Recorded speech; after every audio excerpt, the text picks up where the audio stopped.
श्री गणेशाय नमः। ॐ सर्वदेवाय नमः। ॐ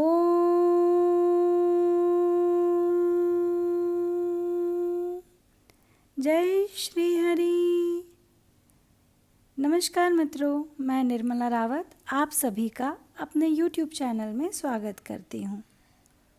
आज हम परिवर्तिनी एकादशी कब है, एकादशी का महत्व व परिवर्तिनी एकादशी की व्रत कथा सुनेंगे।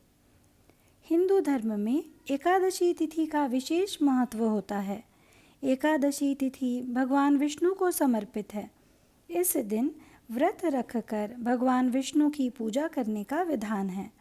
एकादशी तिथि हर माह में 2 बार पड़ती है, पहला कृष्ण पक्ष की, दूसरी शुक्ल पक्ष की। अगर हम हर वर्ष की बात करें तो पूरे वर्ष में कुल 24 एकादशी तिथियां पड़ती हैं। लेकिन जिस वर्ष मलमास या अधिक मास लगता है उस वर्ष एकादशी तिथि बढ़कर 26 हो जाती हैं। सभी एकादशी का अलग अलग नाम और महत्व होता है। भाद्रपद मास के शुक्ल पक्ष की एकादशी तिथि को परिवर्तिनी एकादशी के नाम से जाना जाता है।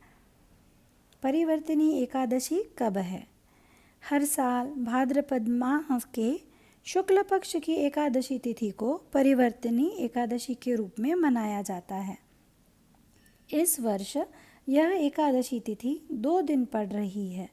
भाद्रपद माह के शुक्ल पक्ष की एकादशी तिथि 25 सितंबर 2023 को सुबह 7:55 से शुरू होगी और 26 सितंबर 2023 को 5 बजे खत्म होगी।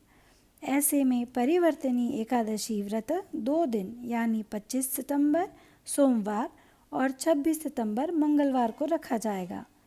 ज्योतिषाचार्य के अनुसार पार्श्व एकादशी व्रत 25 सितंबर दिन सोमवार के दिन रखा जाएगा।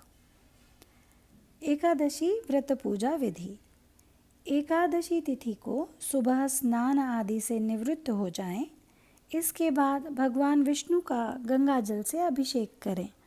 भगवान विष्णु को पुष्प और तुलसी दल अर्पित करें। अगर संभव हो तो इस दिन व्रत भी रखें। पूजा के बाद भगवान की आरती करें। इस पावन दिन भगवान विष्णु के साथ ही माता लक्ष्मी की पूजा भी करें। एकादशी का महत्व। युधिष्ठिर ने कहा, हे भगवान, आपने भाद्रपद कृष्ण एकादशी अर्थात अजा एकादशी का सविस्तार वर्णन सुनाया। अब आप कृपा करके मुझे भाद्रपद शुक्ल एकादशी का क्या नाम, इसकी विधि तथा इसका महात्म्य कहिए। तब भगवान श्री कृष्ण कहने लगे कि इस पुण्य, स्वर्ग और मोक्ष को देने वाली तथा सब पापों का नाश करने वाली उत्तम वामन एकादशी का महात्म्य मैं तुमसे कहता हूँ। आप इसे ध्यानपूर्वक सुने। यह भाद्रपद शुक्ल एकादशी को पद्म एकादशी, परिवर्तनी एकादशी, जयंती एकादशी, जल झूलनी एकादशी, देव झूलनी एकादशी, पार्श्व एकादशी एवं वामन एकादशी भी कहते हैं। इस दिन यज्ञ करने से वाजपेय यज्ञ का फल मिलता है। पापियों के पाप नाश करने के लिए इससे बढ़कर कोई उपाय नहीं। जो मनुष्य परिवर्तनी एकादशी के दिन मेरे वामन रूप की पूजा करते हैं उससे तीनों लोग पूज्य होते हैं। अतः मोक्ष की इच्छा करने वाले मनुष्य को इस व्रत को अवश्य करना चाहिए। जो कमल नयन भगवान का कमल से पूजन करते हैं वे अवश्य भगवान के समीप जाते हैं।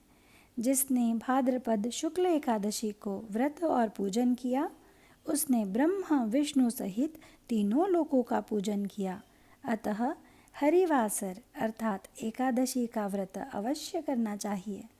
इस दिन भगवान करवट लेते हैं, इसलिए इसको परिवर्तनी एकादशी भी कहा जाता है। भगवान के वचन सुनकर युधिष्ठिर बोले कि भगवान, मुझे अति संदेह हो रहा है कि आप किस प्रकार सोते और करवट लेते हैं तथा किस तरह राजा बलि को बांधा और वामन रूप रखकर क्या क्या लीलाएं की।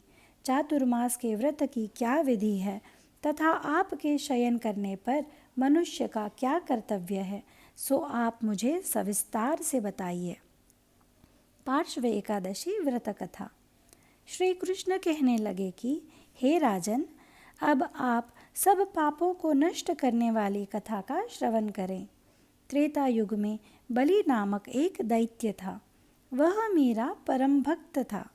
विविध प्रकार के वेद सूक्तों से मेरा पूजन किया करता था और नित्य ही ब्राह्मणों का पूजन तथा यज्ञ के आयोजन कराता था।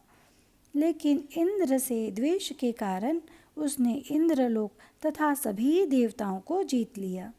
इस कारण सभी देवता एकत्र होकर सोच विचार कर भगवान के पास गए। बृहस्पति सहित इंद्रादिक देवता प्रभु के निकट जाकर और नतमस्तक होकर वेद मंत्रों द्वारा भगवान का पूजन और स्तुति करने लगे। अतः मैंने वामन रूप धारण करके 5वां अवतार लिया और फिर अत्यंत तेजस्वी रूप से राजा बलि को जीत लिया। इतनी वार्ता सुनकर राजा युधिष्ठिर बोले कि हे जनार्दन, आपने वामन रूप धारण करके उस महाबली दैत्य को किस प्रकार जीता? श्री कृष्ण कहने लगे, मैंने वामन रूपधारी ब्रह्मचारी बलि से 3 पग भूमि की याचना करते हुए कहा, ये मुझको 3 लोक के समान है और हे राजन, यह तुमको अवश्य ही देनी होगी। राजा बलि ने इसे तुच्छ याचना समझकर 3 पग भूमि का संकल्प मुझको दे दिया और मैंने अपने त्रिविक्रम रूप को बढ़ाकर यहाँ तक कि भूलोक में पद, भूवर लोक में जंघा, स्वर्ग लोक में कमर, महालोक में पेट, जनलोक में हृदय, यमलोक में कंठ की स्थापना कर सत्यलोक में मुख, उसके ऊपर मस्तक स्थापित किया। सूर्य, चंद्रमा आदि सब ग्रह गण, योग, नक्षत्र, इंद्रादिक देवता और शेष आदि सब नागगण ने विविध प्रकार से वेद सूक्तों से प्रार्थना की। तब मैंने राजा बलि का हाथ पकड़कर कहा कि हे राजन, एक पद से पृथ्वी, दूसरे से स्वर्गलोक पूर्ण हो गए। अब तीसरा पग मैं कहाँ रखूं? तब बलि ने अपना सिर झुका लिया और मैंने अपना पैर उसके मस्तक पर रख दिया, जिससे मेरा वह भक्त पाताल को चला गया। फिर उसकी विनती और नम्रता को देखकर मैंने कहा कि हे बलि, मैं सदैव तुम्हारे निकट ही रहूँगा।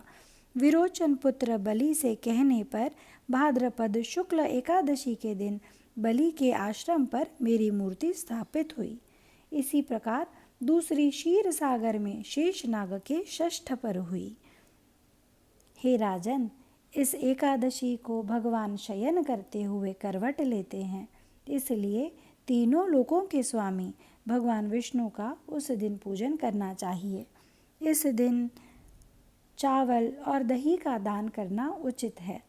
रात्रि को जागरण अवश्य करना चाहिए। जो विधि पूर्वक इस एकादशी का व्रत करते हैं, वे सब पापों से मुक्त होकर स्वर्ग में जाकर चंद्रमान के समान प्रकाशित होते हैं और यश पाते हैं। जो पापनाशक इस कथा को पढ़ते या सुनते हैं, उनको 1000 अश्वमेध यज्ञ का फल प्राप्त होता है। जय श्री हरि। ओम नमो भगवते वासुदेवाय नमः। ओम जय श्री हरि।